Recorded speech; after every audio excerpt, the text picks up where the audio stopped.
Donc on se retrouve pour cette deuxième partie, on va voir ensemble comment analyser la taille de son marché. Alors on a vu précédemment qu'il y avait un marché, enfin en tout cas, on a vu qu'il y avait une motivation sur le marché des recettes de cuisine. Maintenant on va voir si la taille du marché est suffisante. Sachez une chose, c'est que si vous avez trouvé votre domaine d'expertise, que ça répond à un besoin profond, intemporel, et qui plus est que ça vous intéresse, là vous avez le jackpot. Par contre, si vous vous rendez compte ensuite que le marché concerne 100 personnes, eh bien vous allez avoir un petit problème sur le long terme.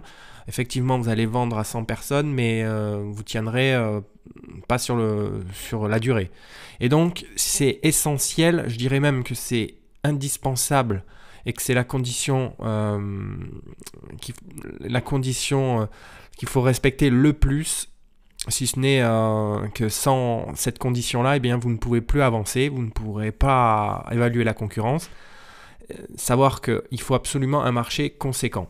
Pourquoi ? Eh bien, déjà, dans un premier temps, il faut savoir que si vous avez un marché conséquent, c'est-à-dire, voilà, ça se compte en plusieurs centaines de milliers de personnes dans votre marché, eh bien, ça va vous permettre d'avoir accès à des outils très performants.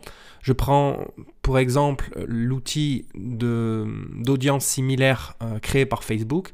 Eh bien avant, il faut savoir que quand vous faisiez une étude de marché, on étudiait un client cible, ce qu'on appelait un client idéal. On définissait un profil de notre acheteur idéal, celui qui correspond à notre marché. Eh bien en fait, ça nous permettait d'avoir une vision de la personne qui achèterait nos produits ou nos services. Et bien ça, maintenant, Facebook le fait à votre place. Sous condition, bien évidemment, c'est que votre marché soit suffisamment important pour pouvoir en amont accumuler suffisamment d'informations pour Google, pour créer c'est algorithmique, hein, pour créer un profil d'acheteur. En réalité, c'est comme s'il créait un buyer persona, un client idéal, un client cible. Et à partir de ça, il va récupérer toutes les personnes. Par exemple, si vous ciblez la France, eh bien, il va récupérer tous les profils qui correspondent le plus à votre client idéal. En fait, il aura analysé toutes vos données. Il va algorithmiquement créer un client idéal, un client cible, et il va récupérer via les personnes que vous ciblez dans votre pays, toutes les personnes qui se rapprochent le plus du profil de votre audience, qui a soit acheté, soit ajouté au panier, etc. Et ça, ces infos, on peut les avoir grâce au pixel Facebook. Il va analyser vos acheteurs, ceux qui ont ajouté au panier, et ensuite Facebook fera le reste. Mais ça, c'est possible que quand vous avez un marché important, conséquent. Et donc, c'est pour ça qu'on va voir ensemble là maintenant avec l'analyseur de marché que c'est une condition indispensable pour pouvoir créer ces fameuses audiences similaires. Et donc sur la base d'audience, ce qu'on appelle des audiences customisées, mais je ne vais pas plus loin, ça fera l'objet d'une autre vidéo. Donc sans plus attendre, on va analyser la taille du marché. Vous cliquez sur ce lien ici, ou je vous le mets aussi en dessous de cette vidéo. Donc vous allez tomber directement sur cette page-là. La pop-up, je la ferme. Voici le profileur de marché. Ce lien-là, il n'est plus à jour. C'est des niches qui ont été recommandées, mais je crois que ça date de 2013, donc c'est pas à jour. Là, par contre, vous avez les deux premiers liens, ça concerne l'affiliation. Donc c'est pas l'objet de cette vidéo. On le verra peut-être plus tard pour éventuellement se diversifier au niveau des offres et des services.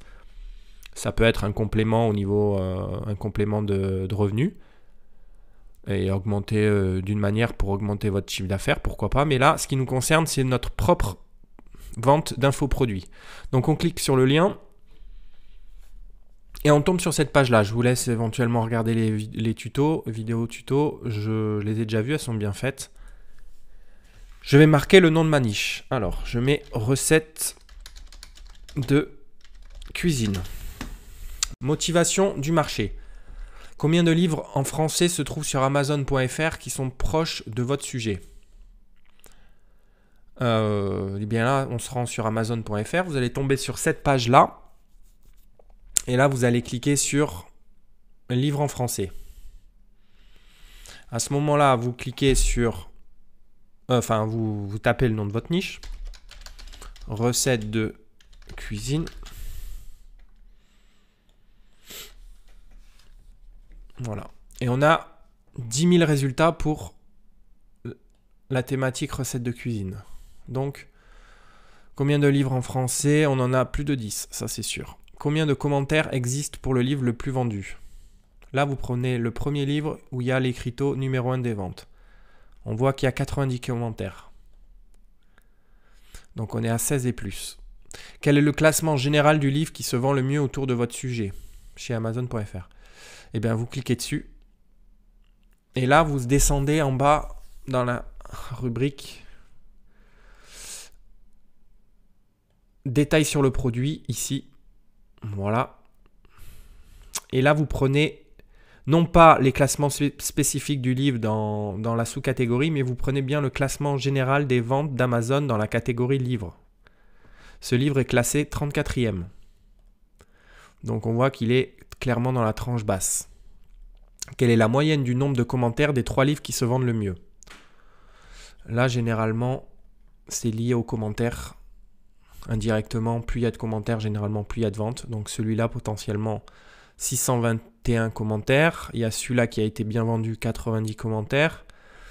Et on peut... Ah, celui-là, il est numéro 1 des ventes aussi. Eh bien, on va prendre celui-là. On va prendre aussi celui-là en compte. Donc 268 commentaires, 90 commentaires et 621 commentaires. Donc on est clairement à plus de 15. Voilà. Quel est le classement moyen des meilleurs 3 livres sur Amazon dans votre niche? Eh bien là, on fait toujours pareil. On clique sur le livre. On descend en bas. Détail sur le produit. Il est classé 337e, ce qui est pas mal. Hein. Vous voyez qu'il y a déjà 2 livres qui est dans le top 500 dans la catégorie livres, sachant qu'il y a plusieurs millions de livres. Enfin, en tout cas, il y a plusieurs milliers de livres, ça c'est sûr, sur Amazon. Et du coup, c'est quand même si on va voir après qu'il y aura de la concurrence, sans doute, eh bien, on voit quand même qu'il y a quand même de la demande dans cette thématique-là. Ça se vérifie, quoi. Donc 337e. Le deuxième, on a vu, il était 30e, je crois. 32e, 34e, voilà. 34e. Et le troisième, il est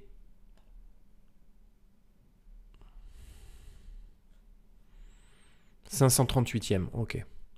Donc il est clairement en dessous de 5000. Le classement moyen, il est en dessous de 5000, ça c'est sûr. Combien de livres en français y a-t-il sur ClickBank et OneTPE.fr? Ça ne nous concerne pas, c'est pas vraiment représentatif ces 2 sites, c'est plus pour l'affiliation. Donc là, on n'est pas sur de l'affiliation, donc vous mettez pour être neutre, vous mettez au milieu, donc à 3. Pareil pour la gravité, ça concerne ClickBank, c'est l'affiliation. Donc pour être neutre, vous mettez, comme il le dit, cliquez sur 7, 11, vous mettez au milieu. Et toujours pareil pour le positionnement, ça concerne OneTPE. Si vous n'en trouvez pas, cliquez sur 100 et plus, donc vous mettez 100 et plus. Ce qui nous concerne, nous, et qui est très important, c'est la taille du marché. Et bien là, c'est quel est le nombre total de recherches des premiers 10 mots-clés dans votre marché. Et bien là, vous reprenez le tableau Excel qu'on a établi lors de l'évaluation de la motivation du marché. On a créé un tableur avec les 10 meilleures requêtes concernant dans votre thématique. Eh bien, on avait vu que pour la thématique recettes de cuisine, on était à 368 400 recherches mensuelles cumulées sur ces 10 premières requêtes.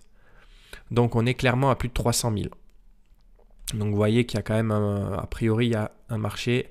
On est sur la tranche très haute pour l'évaluation d'un marché. Donc c'est plutôt positif. Maintenant, on va voir la concurrence dans le marché. Ça fera l'objet d'une 3e vidéo parce qu'elle risque d'être longue. On va aller beaucoup plus dans le détail et dans la technique. Donc merci de votre écoute. On passe à la dernière vidéo pour l'évaluation et choisir sa niche et sa thématique.